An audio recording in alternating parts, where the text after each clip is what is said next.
આજથી થોડાક સમય બોટાદમાં જે કડદાકાંડ બાદ પોલીસ પર પથ્થરમારો થયો અને ત્યારબાદ ખેડૂતો પર જે લાઠીચાર્જની ઘટના સામે આવી હતી। 85 જેટલા લોકો સામે હત્યાના પ્રયાસનો ગુનો પણ નોંધાયો હતો અને જે તે સમય એક ખેડૂત ઓધાભાઈ નામના હતા, તેમના દ્વારા માનતા રાખવામાં આવી હતી કે જ્યાં સુધી આ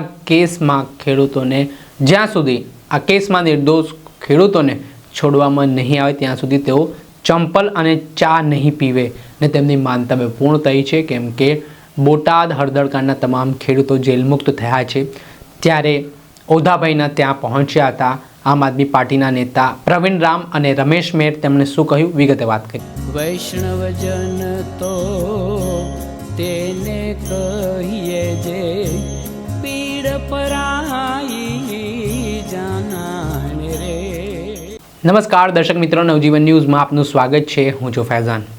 આજથી થોડાક સમય પહેલાં બોટાદ જિલ્લાના હળદળ ગામમાં ખેડૂતની મહાપંચાયત યોજાઈ રહી હતી। આ દરમિયાન આ મહાપંચાયતને મંજૂરી ન હોવાથી પોલીસ ત્યાં પહોંચી ને અચાનક કેટલાક શખ્સો ઉશ્કેરાઈ ગયા અને પોલીસ પર પથ્થરમારો કરી દીધો।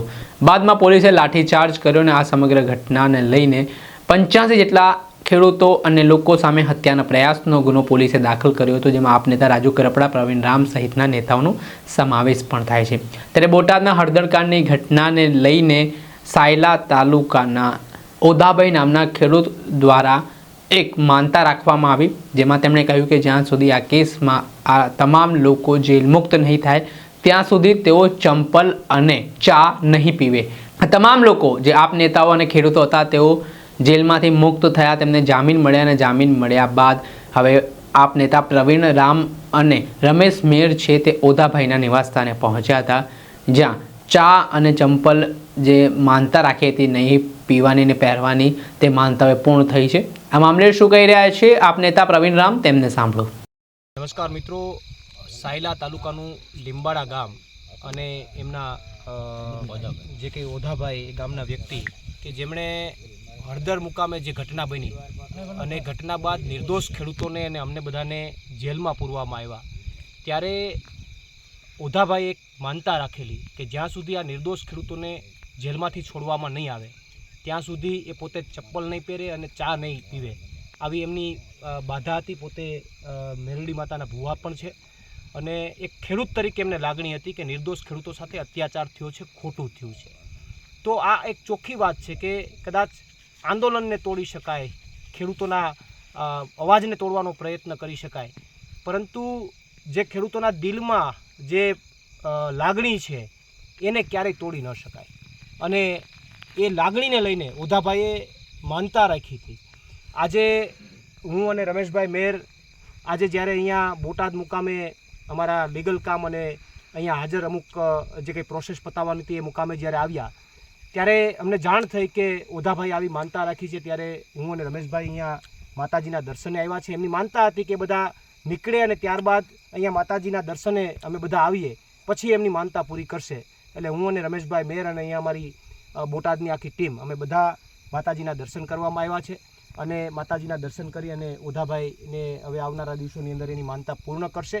પણ મહત્ત્વની વાત એ છે કે આ ગુજરાતના ખેડૂતોની લાગણી છે, ગુજરાતના ખેડૂતોનો આ અવાજ છે અને આવનારા દિવસોની અંદર જે એમને પોતાની વાત રજૂ કરી છે, પોતાની લાગણી રજૂ કરી છે, આખા ગુજરાતના ખેડૂતો માટે છે અને હું એના માટે ઓધાભાઈને પણ અભિનંદન આપું છું, એના પરિવારને પણ અભિનંદન આપું છું। આભાર, જય માતાજી। આપે સાંભળ્યા હતા આપ નેતા પ્રવીણ રામ, તેમણે જે રીતે બોટાદ હળદરકાંડનો મામલો બન્યો, અનેક ખેડૂતોને જેલમાં જવાનો વારો આવ્યો ને જે ખેડૂતો સાથે અત્યાચાર થયા તેને લઈને વાત કરી। સાથે જ શું કહી રહ્યા છે આપ નેતા રમેશ મેર, તેમને પણ સાંભળો। બોલો મેરડી માતની જય।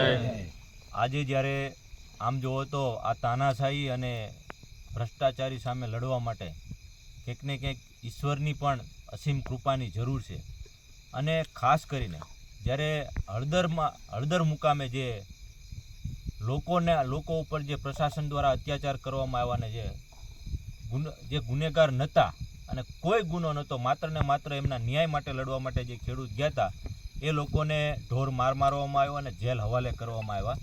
ત્યારે એક ખેડૂતની વેદના અને ખેડૂત શું કરી શકે અને ક્યાં પોતાની અરજ કરી શકે એ આ જીવતો જાગતો દાખલો છે એને ખબર હતી કે આ ભ્રષ્ટાચારી શાસન આપણું કોઈનું સાંભળવાના નથી, આ ભ્રષ્ટાચારી કોઈથી માનવાના નથી, ત્યારે માત્ર ને માત્ર આપણને બધાને ખબર છે કે આપણું આસ્થાનું કેન્દ્ર કયું હોય, ત્યારે એ મેલડીમાના પોતે ભગત છે અને એમને અહીંયા આવી અને અહીંયા એમને અરજ કરી માતાજીને કે જ્યાં સુધી મારો એક ખેડૂત જે ખોટી રીતે જેલમાં નાખવામાં આવ્યો છે એને જ્યાં સુધી છોડવામાં નહીં આવે ત્યાં સુધી માં હું તારી સામે ટેક લઉં છું કે જો હું તારો સાચો દીકરો અને સાચો ભગત હોય ને મારી આ ટેકને અમાન્ય રાખવાની હોય તો હું આજથી ટેક લઉં છું, જ્યાં સુધી આ લોકો બહાર નહીં નીકળે અને અહીંયા એ લોકો દર્શન નહીં કરે, તારા દર્શન નહીં કરે ત્યાં સુધી હું ચંપલ અને ચાનો બેનો ત્યાગ કરું છું.